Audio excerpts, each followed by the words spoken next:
guys, what's up? This is week 3 of Project Portfolio.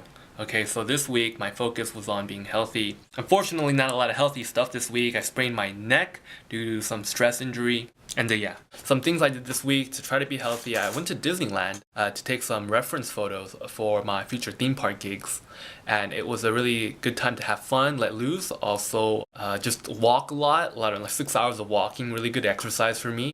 I couldn't do a lot of like weightlifting or running because of neck injury. So walking is a good way to work out without putting too much stress on your body. Huge development in my career. I got a huge freelance gig. I was working on a museum project and I was able to do 5 illustrations in a day.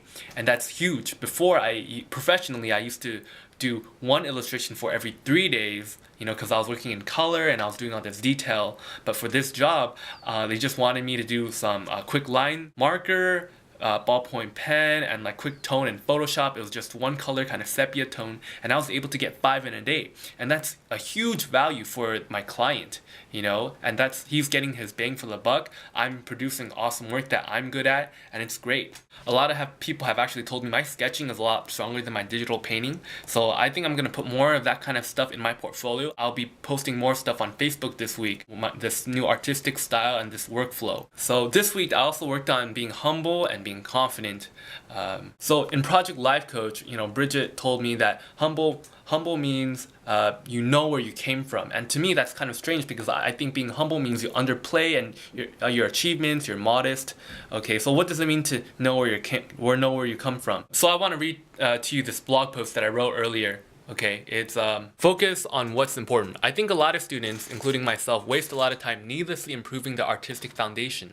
I think the importance of figure drawing and landscape painting is overvalued in art classes, over-glorified by art instructors. Obviously, that's a really controversial quote, I'm basically dissing a lot of art institutions and classical training stuff because I've found like a new smarter way to train or whatever, okay? And not that I haven't found a smarter way, but I realized I was dissing my past, I was dissing my heritage, because I had a lot of really great teachers, a lot of like the figure drawing and landscape painting, I was dissing that, and that's actually helped me get like an industry job. And there I am saying I'm not really helpful, that it wasn't really helpful, and that's just not cool. Being humble, knowing where you came from, kind of means like, your roots and stuff, and I think of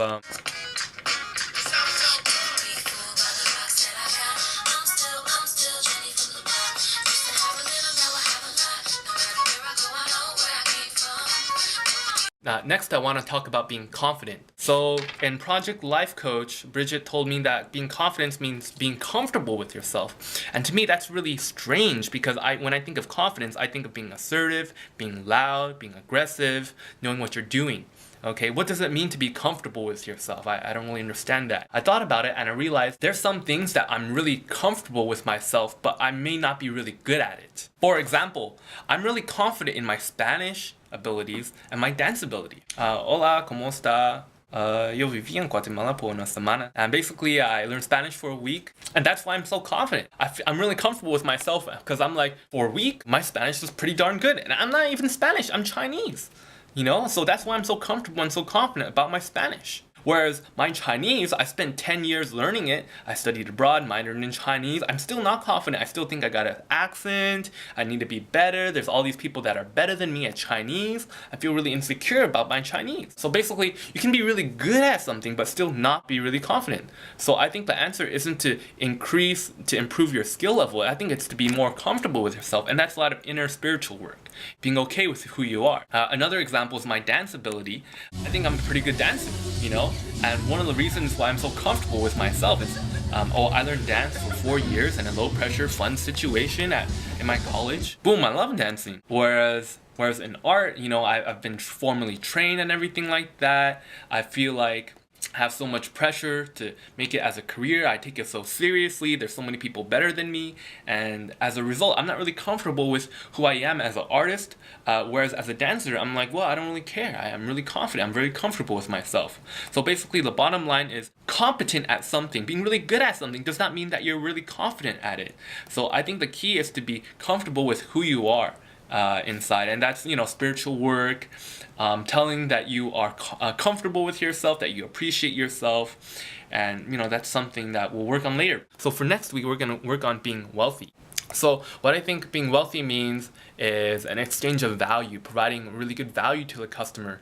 So that's gonna include some work. I'm gonna improve my website, my portfolio website for freelance theme park work, as well as improve my legend brush work. I think I'm gonna provide more services, but most importantly, I have to make sure that I'm healthy and happy about everything I do. A lot of times I will sacrifice my happiness as well as my own health when I'm trying to do good work or make money. So what's different about this time around is that I want to make sure I focus on happiness and helping healthy first. And creating wealth, that's something I think about as a third priority. All right, wish me luck. I'll see you guys next week.